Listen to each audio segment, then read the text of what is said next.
News. We're back. We are back one more again. One more again. We continue our second segment of the state of minority businesses in America. And again, we're back with Sheena Morgan. Thanks, you guys. Miss Sheena absolutely, Morgan. absolutely. We got to do the drum roll and all that. We got to get Miss Sheena Morgan right. I mean, pomp and circumstance. No. With you, it's red carpet.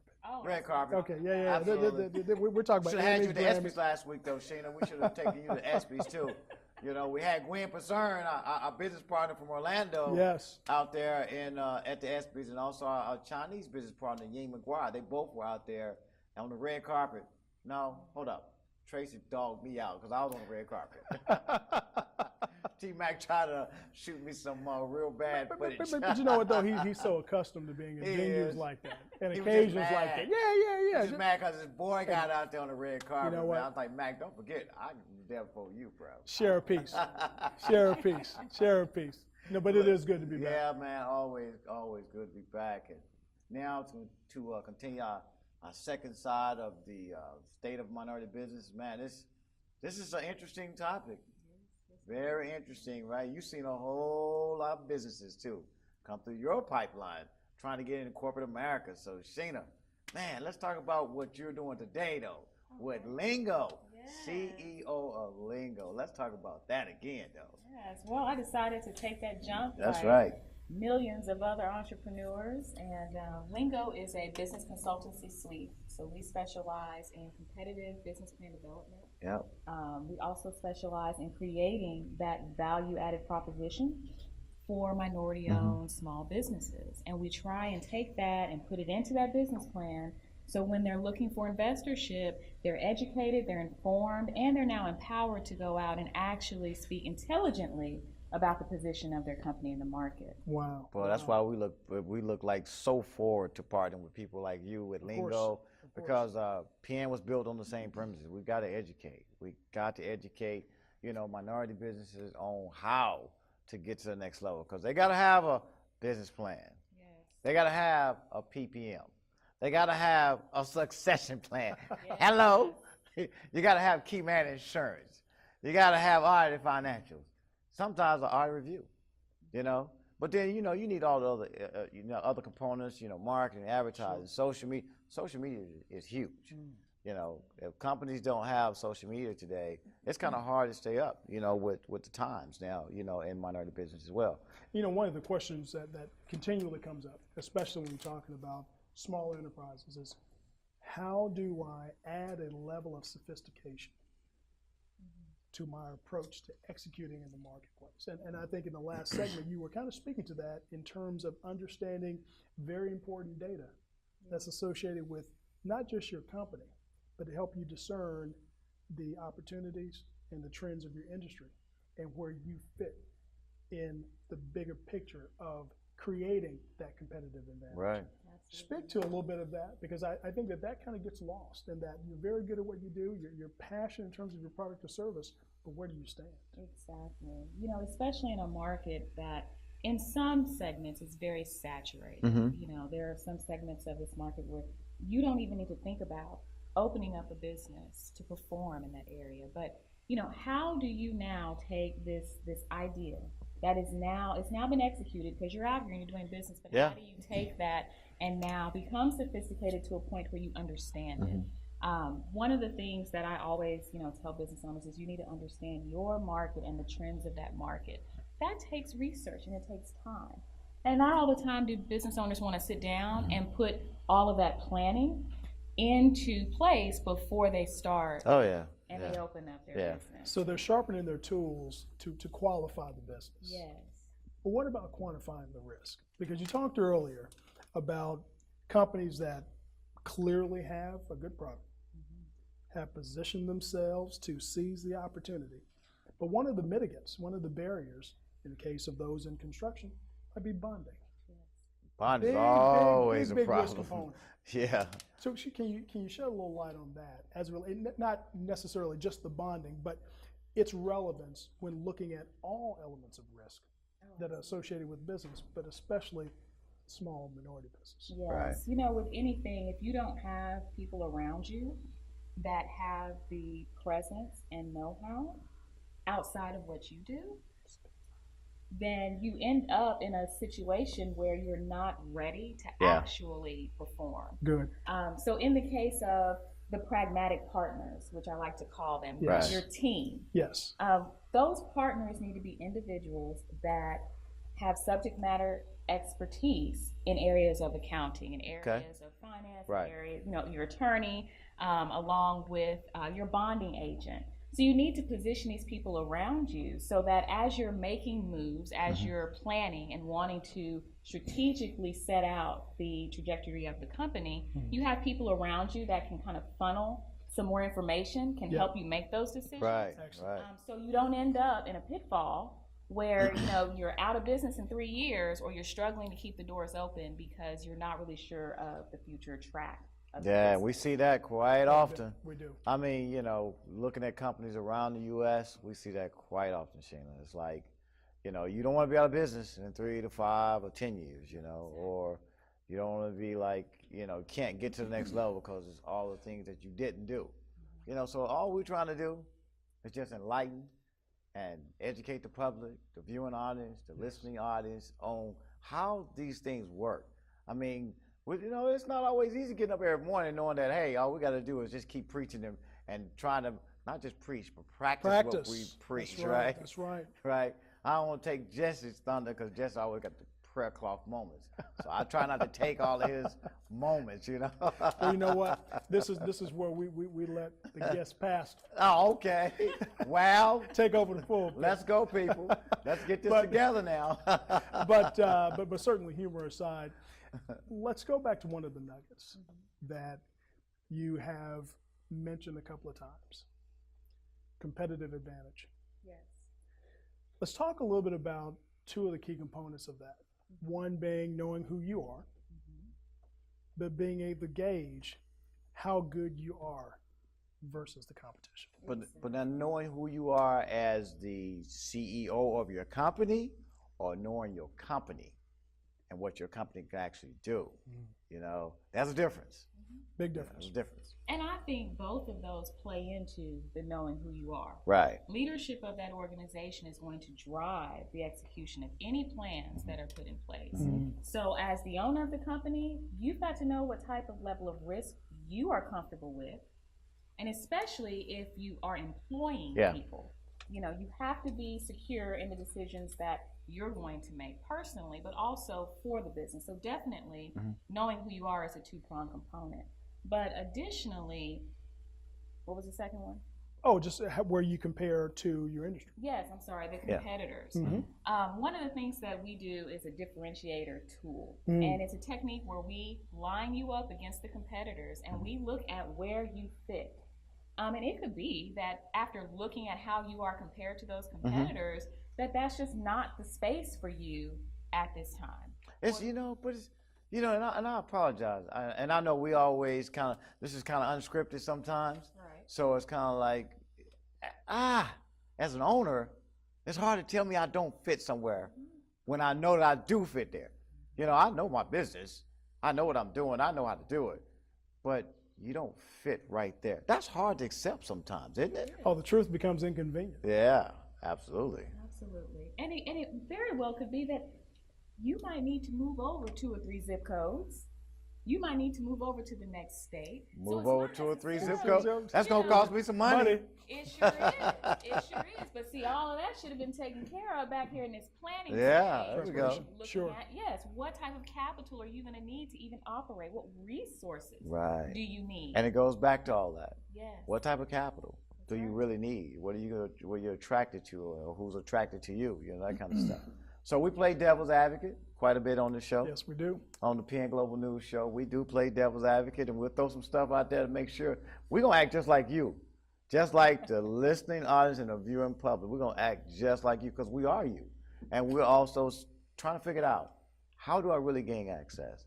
What is my competitive advantage, against other companies that are in my space? I'm in a certain industry. Who's my competition? How am I going to be very innovative and get past my competition? Right. I mean, we see this all the time, right, Jay? Yes, we do. Yes, we do. And really, what's part and parcel to what we do at Penn is we try to change the thinking of a number of these CEOs in particular, but senior level executives in general, and understand that due diligence is very important. But not just external due diligence because of how you're viewed through a risk lens, but internal due diligence, discerning more clearly. Each sphere of influence, from the C-suite to your ops manager, what's their contribution? Call that attribution analysis. What part of that flows through SG&A, flows into EBITDA, flows into free cash flow? Because all of those are costs, all of those are contributing. But my question for you is when you have companies that come to you and they're saying, you know, I am very good at what I do. I have a 10-year track record, but I just can't seem to capture certain opportunities that I think I see because I'm not really clear on my capabilities and scalability based on what I have. How do you guide them through that? Well, one of the things that we do is a strategic plan analysis. And I really believe that the core of where you want your business to go is going to line out in your strategic plans. And it could be that the plans that you have in place are not meeting up with that goal. And a lot of times that's what it is. Inefficiencies. Exactly. You know, everything from a lack of resource to simply a lack of direction can impact why you're not gaining the clientele, consumers that you want, why your company isn't growing, why you've kind of hit a plateau. All of that is really within that strategic plan. So we break it down and we look at every aspect of that plan to determine where that gap is, where's the missing link. And it really becomes incumbent upon that business owner at that time to make a decision on whether or not you're going to support the efforts to build up that weak spot, or if you're just going to sit back and say, hey, I'm going to go try something else because I'm really not ready to change. But that's really where it lies, is in that planning. You know, and also just understanding, again, I keep coming back to your capability. I keep coming back to capacity. Are you truly ready? You know, there's a reason why if you keep bidding for this same work, you're not getting it. Are you reaching out to these companies and asking them for a bidding debriefing and to really determine why you didn't get it? Because if you're going for the same work over and over again and you're not getting it, you're the common denominator. So there's something that is not working in your bid. And I'm kind of going back to the same thing. I'm trying to find access to capital because I got to hire the right people to help me get to the next level. I'm going to keep going back to the same thing. Like, I'm trying to find a way to gain access to capital because I know what I'm doing.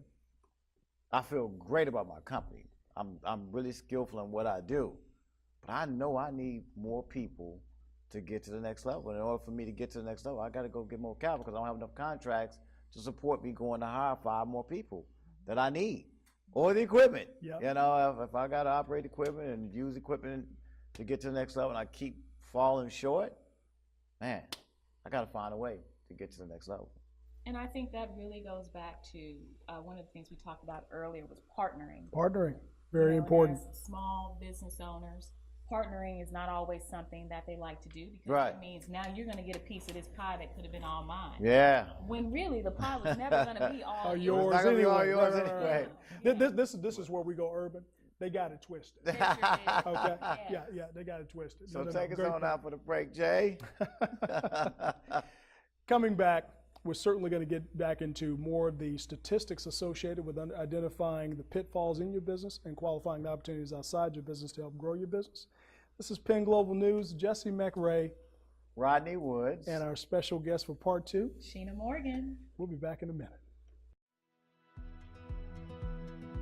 School's over. What's next?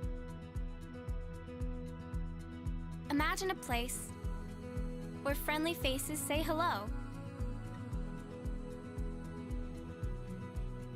You grab a healthy snack, have fun, and play a little. Imagine a place where you get lost in a book, get help with homework,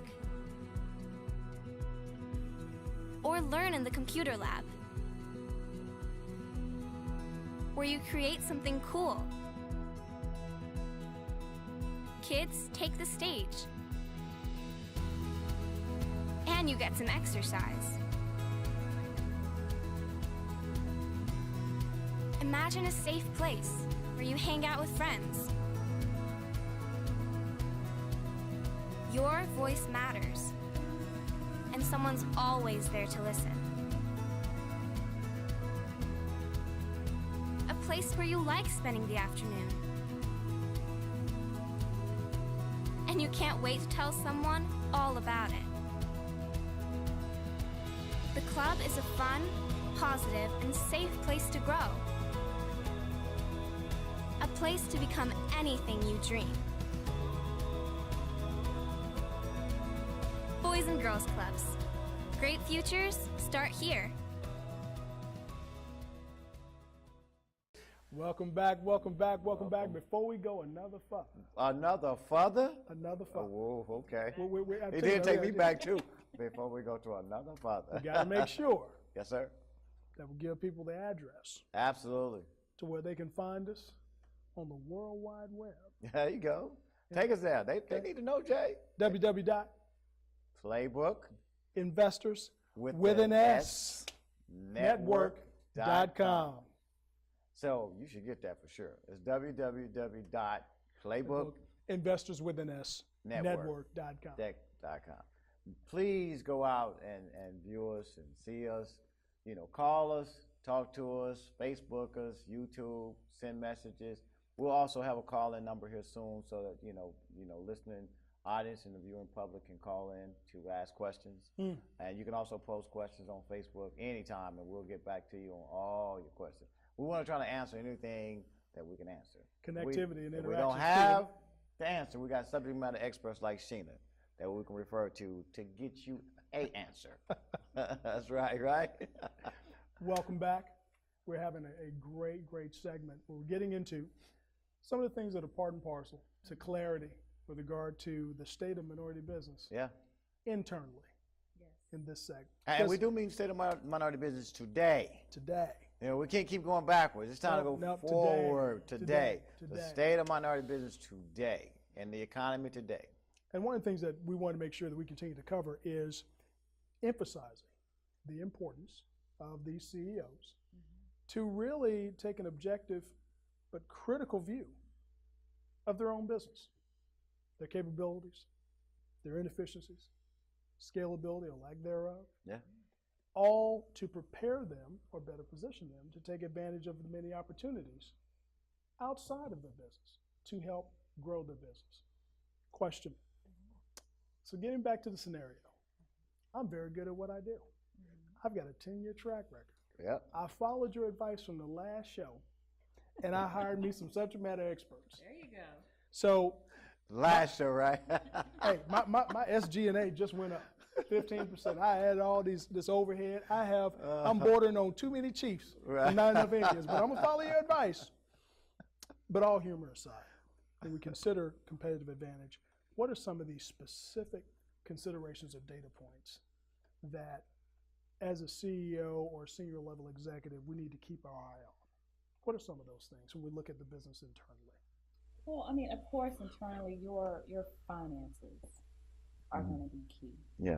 You know, you can't compete if you don't have the finances to stay in the game. Absolute capital. Yes, capital. But also, when you look at that funnel of your inflow, you know, where is it coming from? Right. Sure. If you're putting all of your eggs in one basket and you're looking at this particular consumer segment to keep you floating, you've already lost the battle. Your consumers are going to continue to outperform you.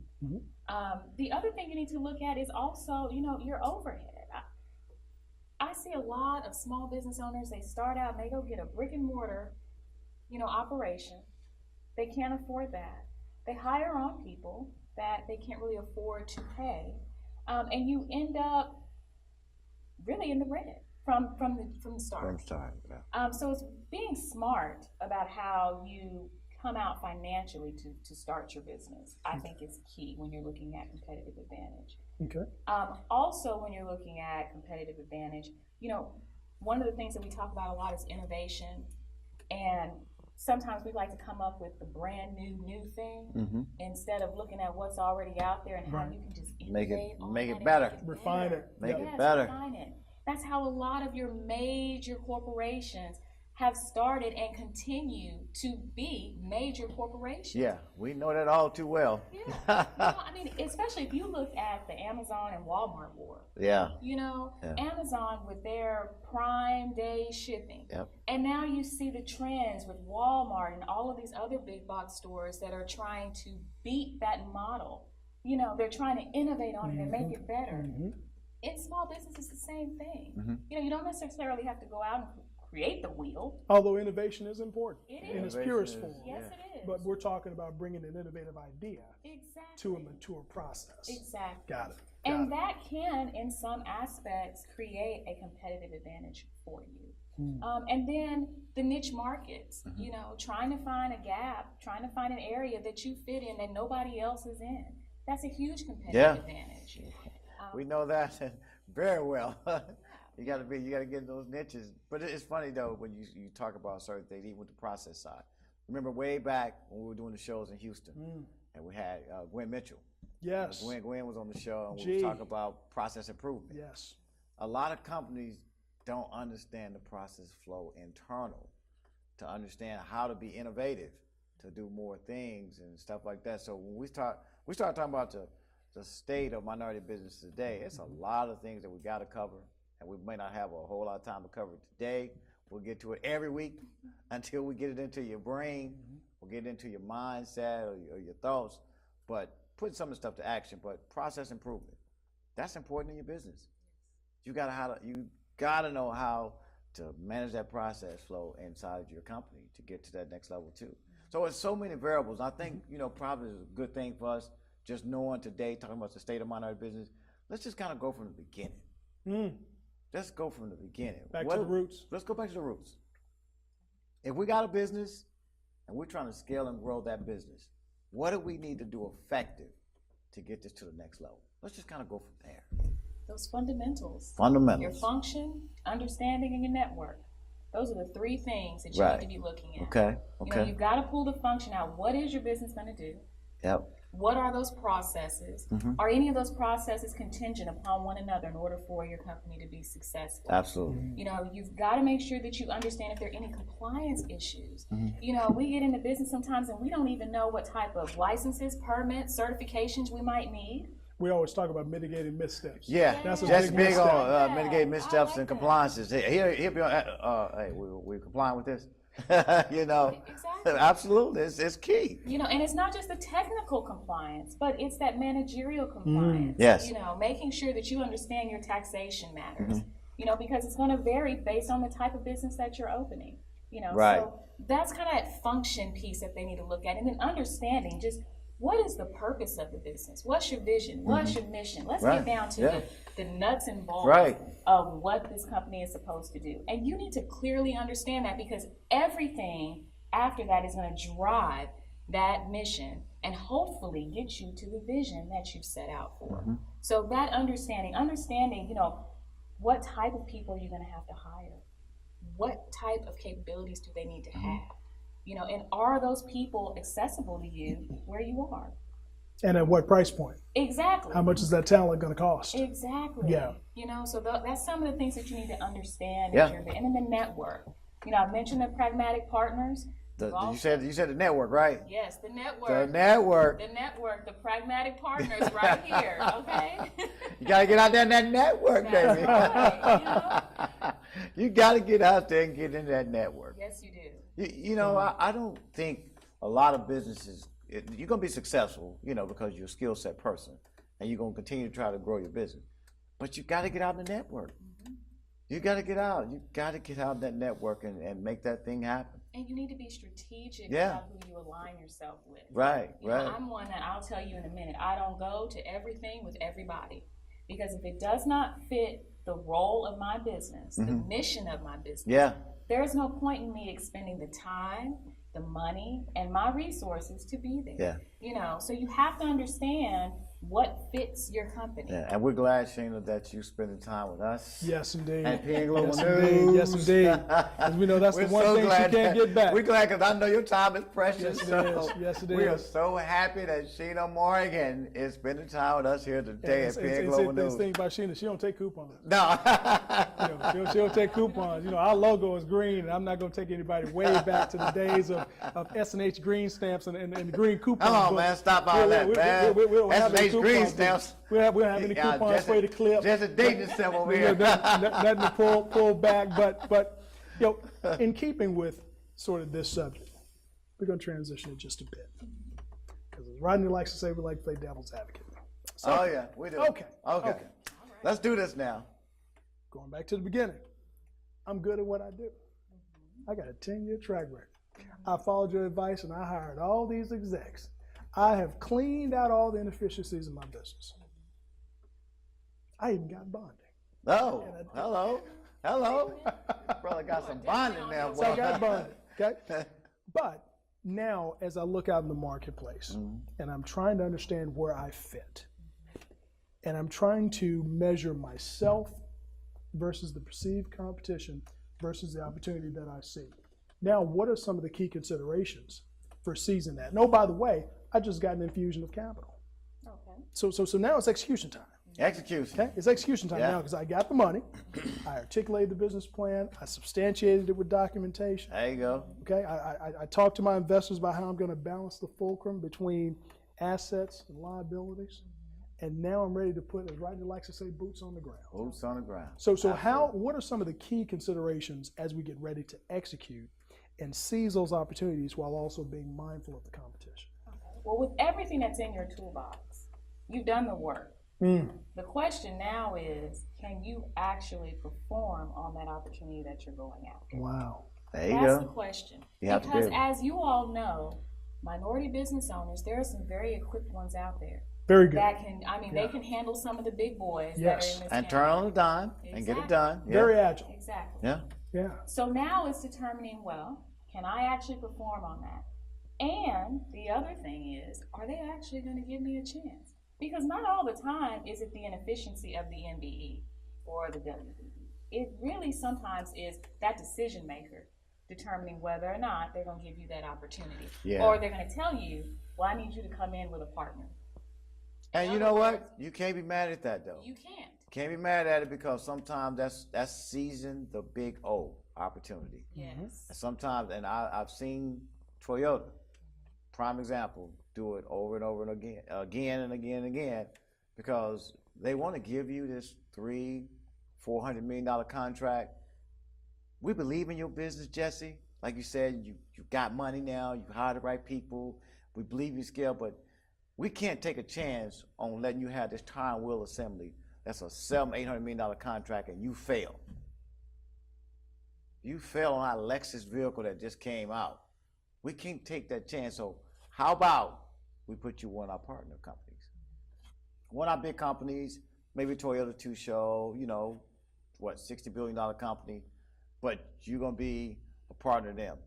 So it's either you're going to be like, I can do it by myself, the ego, vanity, or I'm going to take this opportunity. I'm going to seize this opportunity, and I'm going to scale this opportunity and continue to scale it even more so, farther.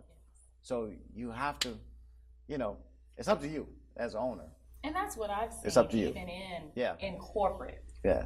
We will have small minority companies that come through the doors, and they are capable to do it. But it's just the risk that the owner sees with giving them that full opportunity. So the risk that's associated with taking that opportunity, saying that, I might not be able to handle it and I'm going to lose my business. Oh, that is different. And it's the risk from the corporation's perspective of, if I give you this work, meaning I'm taking the incumbent out. Yes. Because you have to keep in mind, there's been somebody doing it before. Absolutely. And more than likely, they're probably a majority company. Yeah.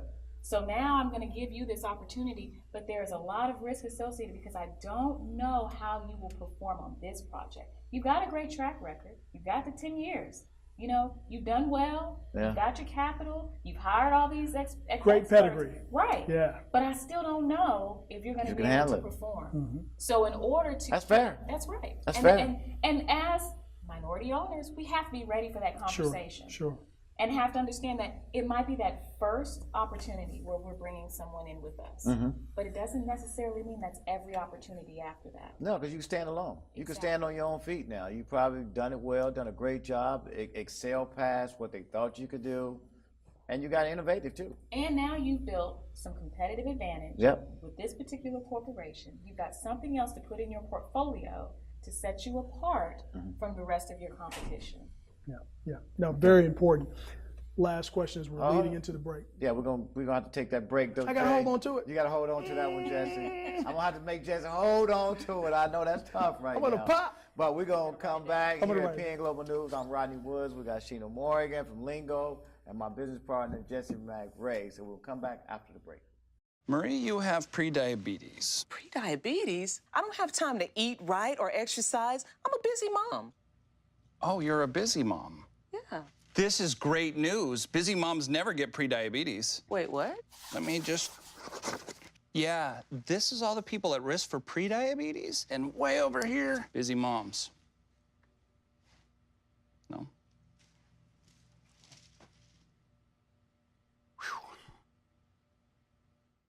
All right, we're back at PN Global News. Rodney Woods, my business partner Jesse McRae. I'm waiting to pop. He's holding it. I'm trying to give him some breath over here. And then we also here with Sheena Morgan. But Jess, I don't want you not to lose everything, man. Come on, let's come on with it. Let's go back to where we're the balloon now. You can go forward now. All right. We've talked about the process of getting efficient.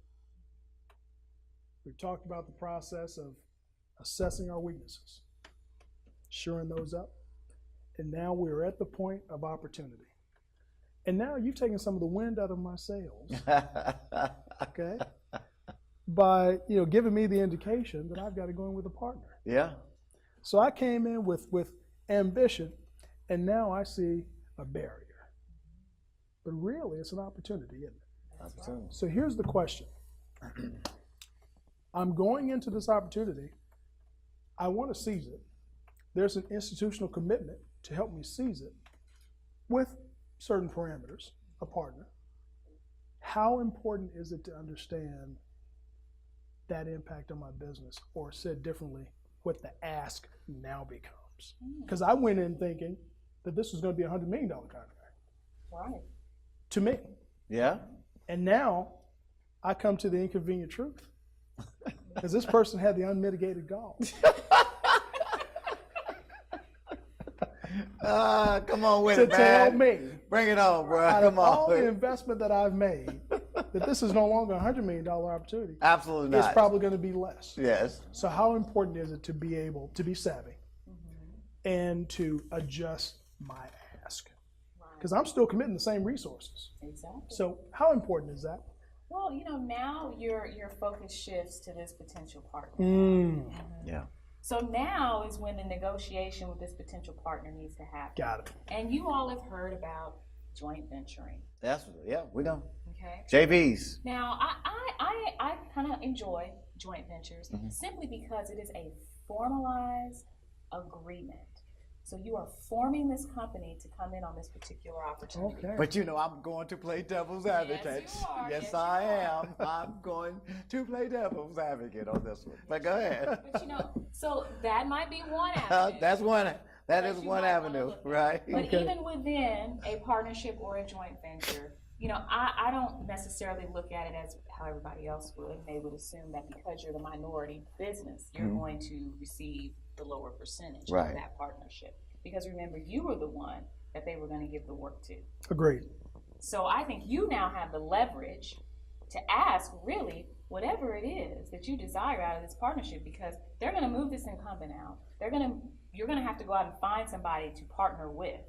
So I wouldn't necessarily say that, okay, it's not necessarily a 100% $100 million contract for you. But it's still an opportunity. But it's still an opportunity. And it's still an opportunity for you I'm chomping at the bit Come over on, here. what you got to say? Come Oh on, my let me God. Hear it. Let me hear it. I'm going to play the vendor that's thought I was getting 100 million, but JVs are good. If they're good marriages, they could be really good for you. And you gotta work through the details, of course. You gotta negotiate.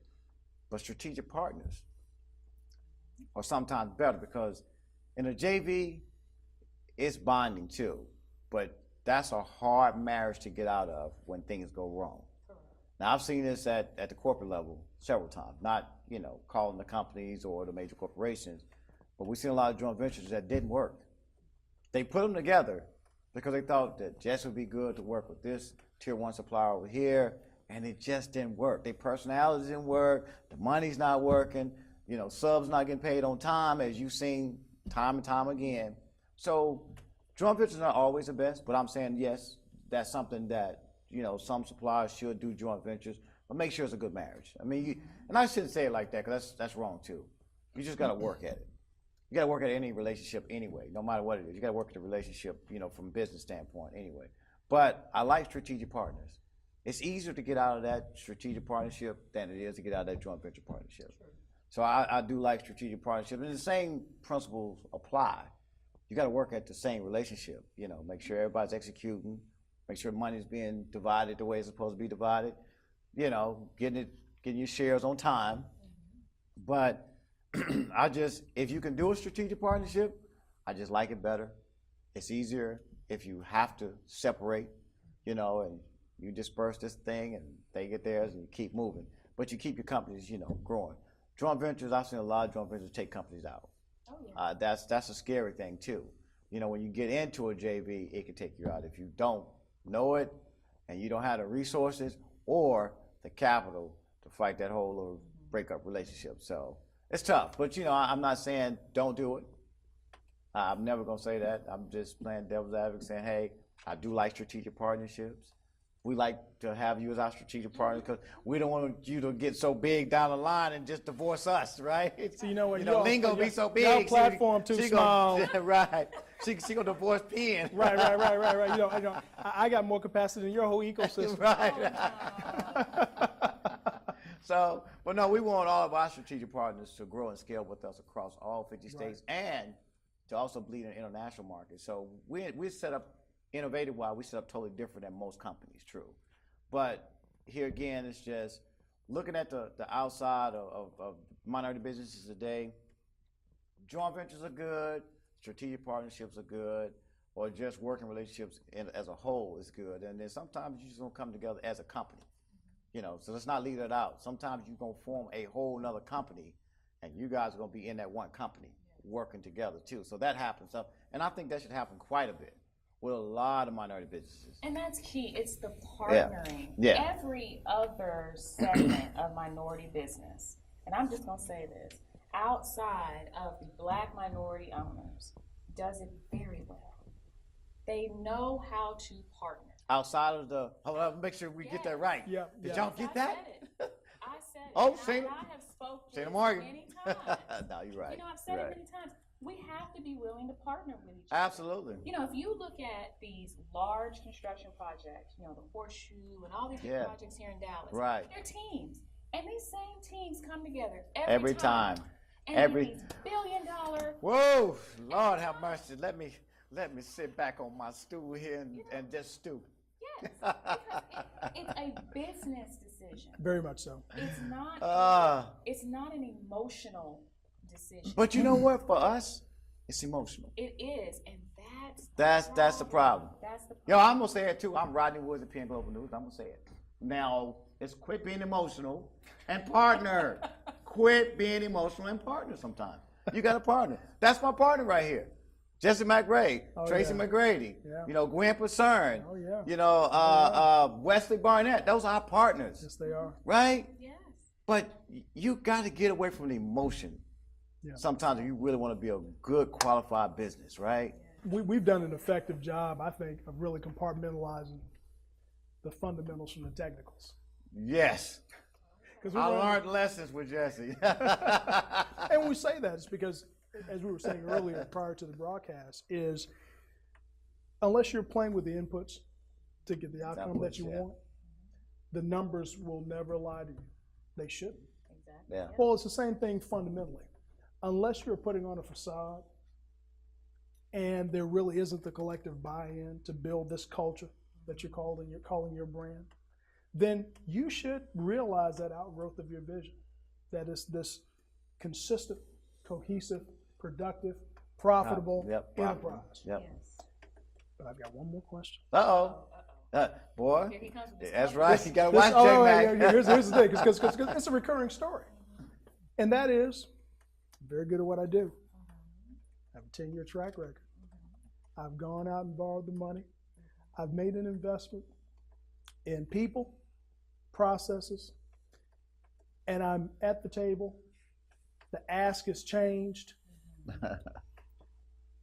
You're telling me that I should sacrifice my ambitions and get over myself to partner with someone who may not be as capable, scalable, efficient, productive, and profitable as me? Oh, man. There we go. That sounds like stuff that happens every day. Every day. Every day. Every All day. day. Every day. Is that really what you're saying? That is really what I'm saying. So part and parcel to the state of minority business, it's not the pedigree. We are some educated, accomplished people. Yeah. While there are some barriers, Yeah. they're not insurmountable. So there is access to capital in league with an institutional commitment. And there are opportunities that have been earmarked for us to take advantage of. But some of them have hair, more than myself. I wasn't going to even go there. Mortality But is since real. he beat me to it. Mortality is real. But what we're really getting at is one of the things that's part and parcel to this current state of minority business. What you're saying is sometimes we let our ambitions get overshadowed by our vanity. Yeah. Yes. We're ready to shine before we show up. Yes. Is that what you're saying? Yes. Moment of clarity. Yeah, it is. It's a lot of clarity there, Jay, because as much as we assess businesses and what we see it every day too. And it's hard to tell another CEO that either he or she can't do X, or they got to partner with another company to either get this contract or get this, this opportunity over here, whether it be government or private public space. It's tough. It's tough to tell people that you're not qualified really to even get this money, even though it's not our money. But we're saying our investors, this is what they look for, and this is what they're asking you to have. And we've seen what you have, and it ain't gonna get this over here. So it's tough to tell a CEO that. But you have to tell them. No, we do. Yeah. We ain't afraid. No. We are not afraid. No, not at all. We're gonna tell you the without truth. Without PIN, Right. You're not facilitating the information. Those business owners are not receiving the information that they need to actually be successful. Right. My pastor says all the time, quit trying to be big when little's got you. Whoa. And in essence, you need to start looking. You got to write that one down. We gotta write that one And down. we're not paying royalties. I gotta say, don't tell us the pastor's name, because I ain't paying you, pastor. But that's what it is. And it's not to say that you're not good at what you do. It's just you're not ready yet for what you're trying to do in the future. That's all it is. Wow. Okay. Wow. Well, look, always, this is like, we love to keep talking, but Let's we go. got to take our breaks Oh, yeah. to actually show our commercials. So we're going to go ahead and go to commercial. We'll be back at PN Global News. I'm Rodney Woods. Sheena Morgan. And Jesse McRae. School's over. What's next? Imagine a place where friendly faces say hello. You grab a healthy snack, have fun, and play a little. Imagine a place where you get lost in a book, get help with homework, or learn in the computer lab, where you create something cool. Kids take the stage, and you get some exercise. Imagine a safe place where you hang out with friends, Your voice matters, and someone's always there to listen. A place where you like spending the afternoon, and you can't wait to tell someone all about it. The club is a fun, positive, and safe place to grow. A place to become anything you dream. Boys and Girls Clubs. Great futures start here. All right, back at PN Global News. Man, you know, Jess and Sheena, I tell you, it's always a pleasure, always an honor, Sheena, to sit here with you because we know your time is so valuable. We appreciate everything that you do to help any minority business. We're going to come up with a PN card. Yes. A There we PN go. green card. We And do. I'm not talking about citizenship. We're talking about currency. The currency. Okay? Because here's the thing. We know she doesn't do coupon. Right? You know, there's a membership There's a to membership. the platform. Yes, sir. But membership has its privileges. Yes, sir. Absolutely. And we've been granted one today. Yes, we have. Glad you're on the show. Yes, You know, Sheena. we've covered the gamut of topics. We've tried to stay fairly narrow, talking about the state of minority business. Let's kick some stats. Okay. We're going to go back to the first segment for just a bit. Okay. Yeah. And then it's going to segue back into some of the things you're talking about with regard to competitive advantage. So, Census Bureau, 2016 fiscal year. Do I need to play Andrew right now? 'Cause we miss Andrew. Andrew had to go off because and we're gonna look forward to seeing Andrew like sometime soon back on the Very show. soon, back on Very the show, soon, right? very soon. But do I need to play Andrew with statistics like Okay, I got it. No. Because he is a stat man. That's right. But we know that statistically, there are in excess of 8 million recognized minority business enterprises that have created just under 7 million jobs for minorities. Yeah. They've created more jobs, but just jobs for minorities. Yeah. And that they've contributed to date $1.3 trillion to the local economy. Local meaning domestic. But that's just so hard for people to fathom. or even the listening public and the viewing audience be like, is he saying 1.3 trillion With the T. with a T? Just like Playbook Investors Network with an S. That's right. But I mean, you know, when you think about, you know, the viewing public and the listening audience, and you start talking about 1.3 trillion, we don't think like that, right? Yes. We're part of that 1.3 trillion dollar makeup, but we still don't think like that, right? Why do we don't think like that? Because we don't have what we want to have today. We're not that company that we want to be today. But yet still, we're still participating in that $1.3 trillion. And we just got to get past it. Let's take that to like $4.6 trillion. Oh, I did say trillion. With the T. Yeah, with a T. Yeah. Yeah, like I tell my son all the time, forget about the million, get to the billion and get to the trillions. You could do this. We all can do this. We all can do it. But anyway, Jade, I'm digressing. That's okay. I can do that. It's You can do that. I mean, we are truly an organic venue. There you go. But so when we think about the 1.3 trillion, those represent opportunities that were created. Yeah. They represent firms that, good, bad, or indifferent, solo or in partnership, they chose to seize them.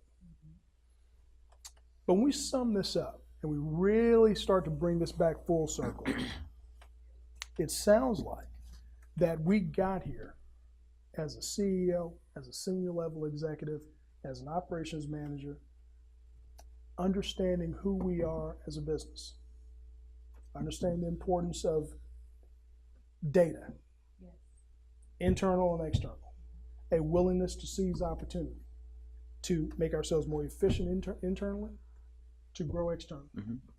But getting back to the importance of counsel, because I overheard you, we overheard you mention on a few occasions in the first segment, and even here earlier, being able to harvest the talent, the subject matter experts that add to the pedigree, that add to the professional delivery, that add to the hopefully will be the growth of your business. Mm-hmm. How important is it to come back and always revisit the counsel so that you continue to lead with your ethics and deliver and exceed expectations? As Rodney was saying earlier. I would say that counsel is one of those pragmatic partners. One of the things here, we have a great council with the DFW MSDC. Yeah. And it's more than just a certification agency. And I've never even referred to it as just a certification agency because they do so much. Certification is a very small part of what they do. But it's having access to those resources so that you can remain accountable to your staff, to your clients, to your consumers, to the owners of these contracts. So you can have some corporate and social responsibility. Yeah. But having that counsel there gives business owners, especially small business owners that don't have maybe that money to spend Right. on the lawyer or on the CPA or even on that bonding agent, but having them there so that you can fall back and have the resource to make yourself better. So, I encourage any MBE, small woman-owned business, get tapped into a council because, they've been here. Yeah. They're here to help, and they really have the network to drive some of the resources that you actually need. But you got to use it though, Yeah. Sheena. That's the thing. I think that's the most important part, and you're absolutely right. The council is here for you, but as a vendor and an MBE, you got to utilize the services. Yes. You can't sit back at home and expect that it's just going to come to you. You got to be active. Right. We say the same thing. If a closed mouth won't do what, Jesse? Won't get fed. Won't get fed. You A gotta closed be mouth active. won't get fed. You've got to use these networkers as an opportunity to really start building your net worth. You have to take the time. Network to net worth. Yes. Y'all better get that again. What did you say, Sheena? You've got to use these networkers to build your net That's worth. right. Absolutely. And you get the opportunities through the council to do that. You have to tap in. It's not enough for you just to pay and be a paid member of it. Yeah. But use these opportunities. One of the things that we hear a lot about now is the inclusion of technology. Technology is real though. If you're out here doing business and you don't have a domain, Hold that thought. Hold on. Put a pin in that. Put a pin in that one. Put a pin in that. You don't have to, because I'm telling you, the one thing that we used to tell every business when we were going out to do the Toyota stuff, for all the Toyota Power Exchange, and when we built the plant in Mississippi, we were there on the ground in San Antonio, and then we also the new plant here in Texas, in Plano. So we'll tell every company, if you don't have a website, the first thing that every diverse, because they can't see everybody anyway, but the first thing that Sheena or Adrian or John or any other member, or Keith Eakins, anybody, they're going to tell you is, do you have a website? Because the first thing you're going to do is go look at their website to see who the business really is. Exactly. Do you not do that? Exactly. Every single time. Every single time. And it'll keep coming up. Oh, but that's another point. Another pin. You can also say, have you put your information into my what? Database. That's right. Have you put your information into my Be database? registered. They can't know that you're out there ready and willing and able to do business if you're not registering with them. I want to play devil's advocate so bad, but I can't do it on this show today. I'm gonna wait for another day on that one. It's not just enough for you to fill out a form online. I tell business owners all the time, follow up with an email. Send me your capability statement. Tell me what area in the nation, because you need to know your client. Yeah. I work for a company that is in 8 different states. So if you don't know that and you tell me I just want to do business with you, I don't know where to source your information to. Yeah. I don't know where to look for an opportunity. So it's more than just filling out these forms online and pressing submit and hoping and praying that somebody's going to call you with a contract, because it's not going to happen. Not gonna happen. I will tell you, it's not going to happen. There's a lot of engagement that we have to do as small business Yeah. owners. There's a lot of work. There's a lot of boots on the ground, Yes, as you ma'am. said, that you have to do. You can't just create the company and hope that the capital comes your way. Hope that somebody calls with that $100 million contract. It doesn't work that way. Absolutely. You have to scale. We've said it several times today, scalability.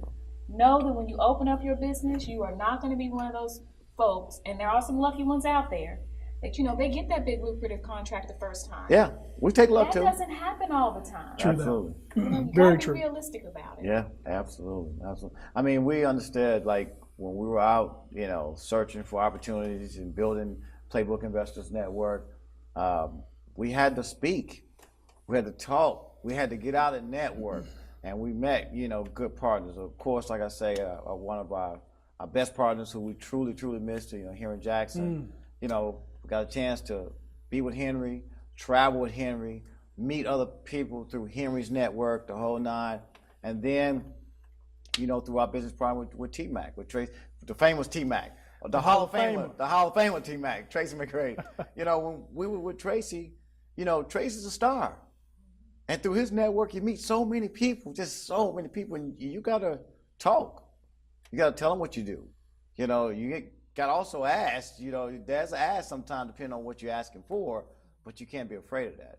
And then our latest partners with Wesley Barnett, his network and his resources and his relationship.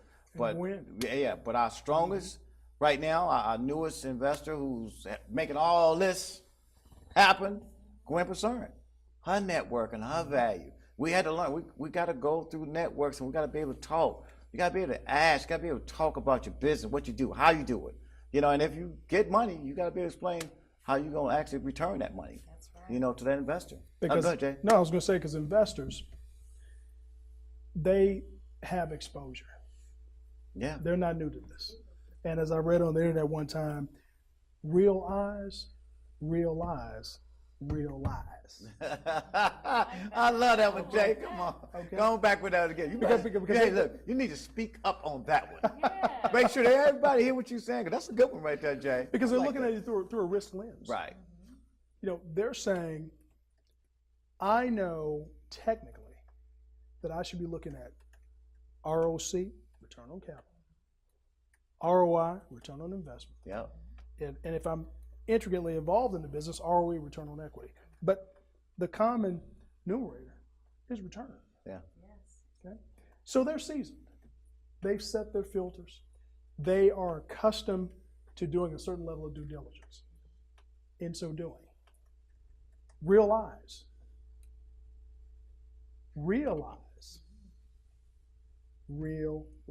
Man, that's awesome, dude. Because when they look at your business, yeah, that's awesome. All humor aside, when they look at your business, to your point, they're looking for what is it that makes your opportunity, your enterprise, so intriguing to me. What is it about your competitive advantage that elevates you on my radar of opportunities? Yeah.